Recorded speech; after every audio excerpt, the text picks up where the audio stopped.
Hey, hey, Steve Trzek here, and oftentimes referred to as Coach Steve. And I'm showing up this morning to discuss some things that are on my mind and have a conversation, one of which is mental health heading into the new year. I'm recording this on December 24th, 2021. Yes, today's the eve of Christmas, and it just occurred to me that today might just be the last day of our elf on the shelf ever arriving again to pay a daily visit during the holidays. And if you have children, you can resonate with this. Our elf's name is Scout, and she's brought just so much joy and belief to our kids this year and every year.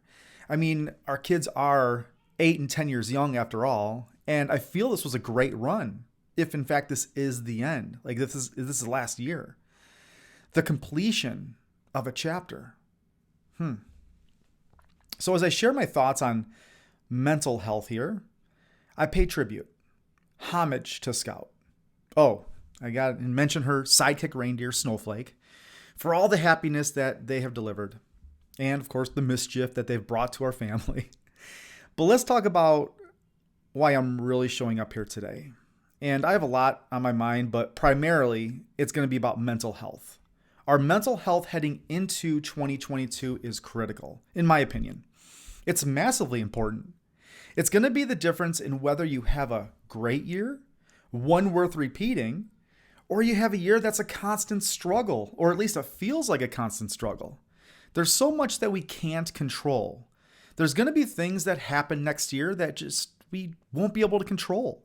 And the part that we actually can have some input on is our mental health, our habits, our routines. And this is the only part that we actually can control, which is the support of our habits, our routines, our rituals, or what I like to refer to as our self-care practices. And it's critical as we move into this next year, this new year ahead, or really any new chapter or new moment in our life, but especially 2022. Something we need to recognize is that life is getting more complicated. You know it, like you're experiencing it now. And I think about the past here, the last, let's say 18 months now. We've lived through the last 18 months, maybe even longer, through a significant amount of time, but it's been filled with fear and pain and stress and anxiety, uncertainty about the unknown. This whole COVID thing, COVID does exist, and it is still a thing. As a matter of fact, I've had many close friends greatly affected by this virus. Actually, just a few weeks ago, it was announced that there's a new variant of strain discovered, the Omicron variant. So it's still here, and I don't believe it's going away anytime soon. There's still so much that people feel they can't do that they once did. And there's no question that there's been some drastic differences in how we live our lives now, affected by these external circumstances. Heck, I'm in the Chicagoland area, and the mayor just announced that we won't be able to even participate in public events or sporting events, dining in restaurants, without proving that you're vaccinated and you're caught up with your boosters. Like, that's how intense this has gotten. But that's not what I'm here to talk about. I just want to share my thoughts about the effect and how we can grow through this. And yes, I said grow through this. We're relying so much more on digital capabilities and virtual connections now more than ever with people and information. And people still feel so distant from their loved ones, the people that they really care about. So there's even more platforms created to engage us, to capture our attention, to distract us. Think about it. We have TikTok, we have Zoom, we have Clubhouse. Now there's this metaverse that's expanding from Facebook. We're not fools though. At least I don't like to think I am. And we know that these are being enhanced. These platforms are being enhanced to make them more money, to make them income, turning us into the product. And that's one of the biggest reasons why mental health should make a difference and it should matter to you. heading into 2022 because things aren't going backwards. There is no, quote, normal anymore. They're getting more and more, dare I say, complicated, more and more congested, more distractive, seductive. There's more connectivity than we've ever had before. So it's important that we find or create habits, that routines and processes support us in managing that in order to navigate around and through that without absolutely losing our minds. And that's something that we need to start today.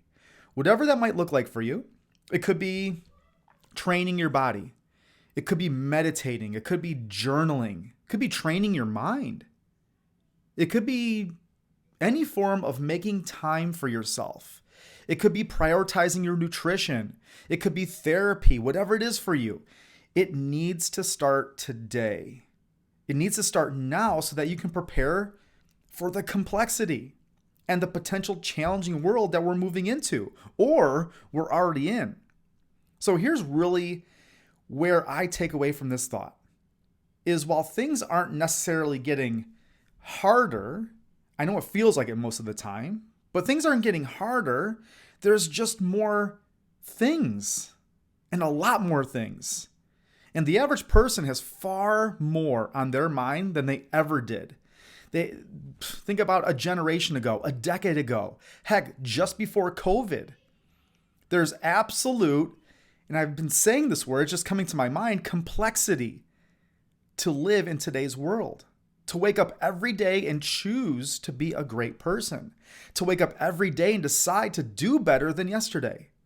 Whether that's in your own progress or for the world around you. The challenges are real. Like the feel is real. I feel it, and I know you feel it. There's so many unanswered questions, so many unknowns, so many things that we feel we're just unable to really control. That's the world that we live in today. And it's far more, air quote, complicated than it's ever been living in today's world. From most people's perspective. And we know that complexity is the enemy of execution. And that's a lot for us to take in at times. And we simply need to recognize that. We need to allow ourselves to understand that there's complexity. There's challenges. There's no perfect circumstance or processes. We don't strive for perfection. We strive for progress, for excellence. Because if you don't, and we tell ourselves that we should be able to handle and deal with every situation that crosses our path, you think to yourself, look at everybody else. They're dealing with it. Why can't I deal with it? We start beating ourselves up for it. We're doing way more damage than we are good or great. And we're probably basing those opinions off of, let's be honest, they're lies. We look at social media and we see that everyone else's lives seem together. They seem amazing. They're handling life ideally, so perfectly. Why can't I? Not recognizing that the lives that they're choosing to show you, whether on social media or in person, the version they choose to show you, it's not real.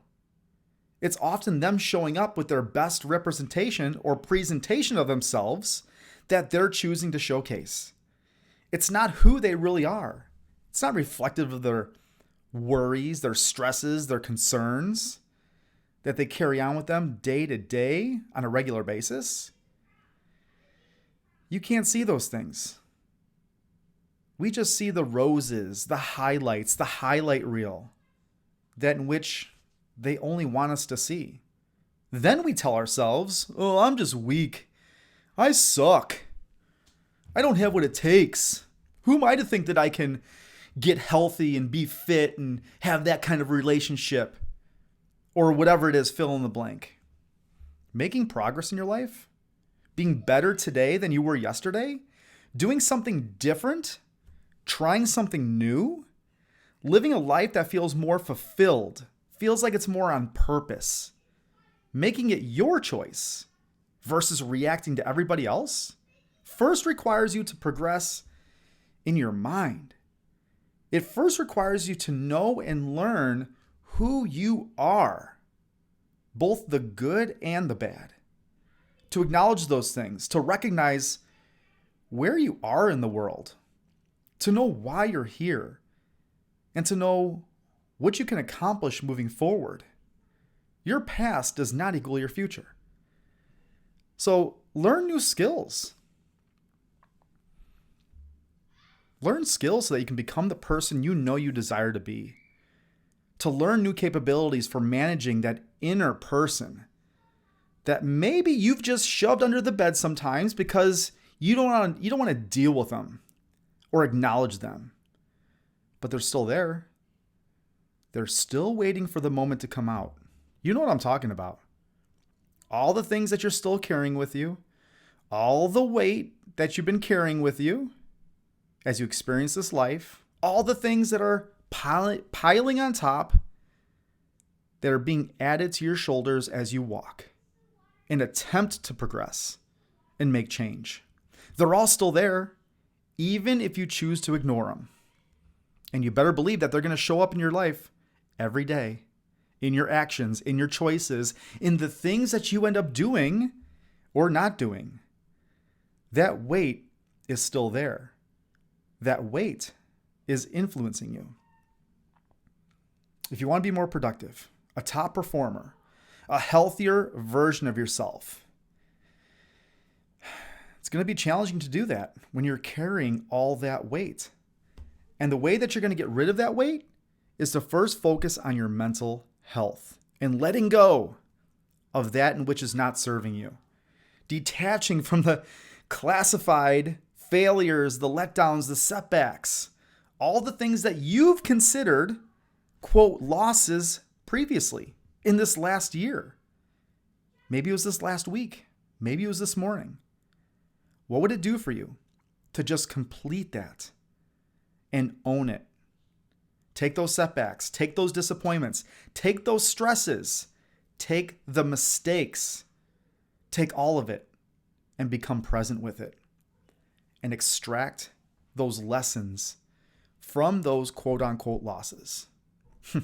Talk about letting go to let in, creating that space to fill in more of what you desire and what you want. How are you going to choose to manage your mental health heading into the next year? Recognize the fact that your behaviors, your journaling, your meditation, going for a walk, reading more books, or listening to more audios. I enjoy audios. Consuming more nutritious foods. All these things have a place. They're doing behaviors. Do all of them. But remember, your behaviors are supported by your ways of being. And you're going to hear me say that your doing is only as effective as the being doing the doing. So what you need to recognize, though, is that you can't take any more in until you choose to let go. Create that vacuum necessary to let in more of the things that you need in your life. Do that for yourself. Let's do that for ourselves, to build a routine around, to be better off, ultimately. Some great thoughts.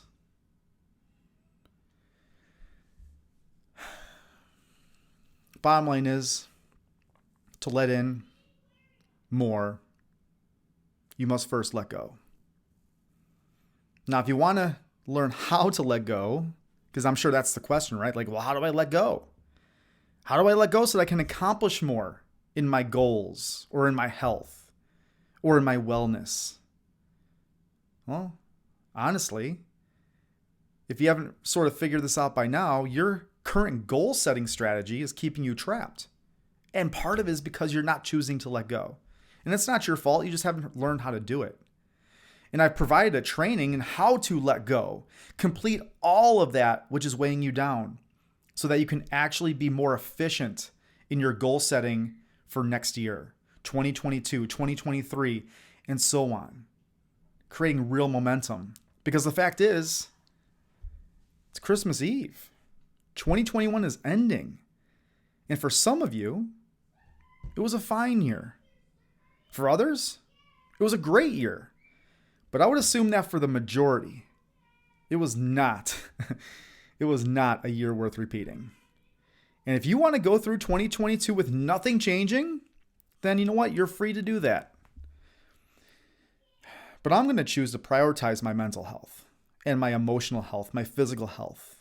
I'm prioritizing the person I want to become.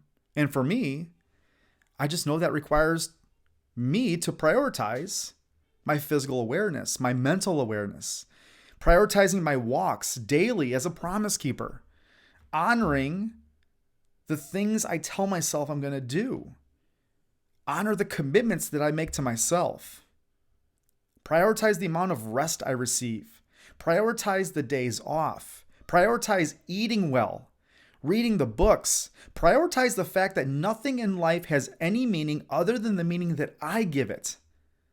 Letting go, that in which doesn't serve me. So prioritize, whatever it is. I'm choosing to prioritize having time for myself, but prioritize whatever that is for you. But again, for me, if I want to become that version of myself that I know I can be, I've got to start with completion of this current year, letting go, so I can let in more of the priorities in my mental health. And I hope you'll join me with that. So thank you for tuning in with my thoughts today.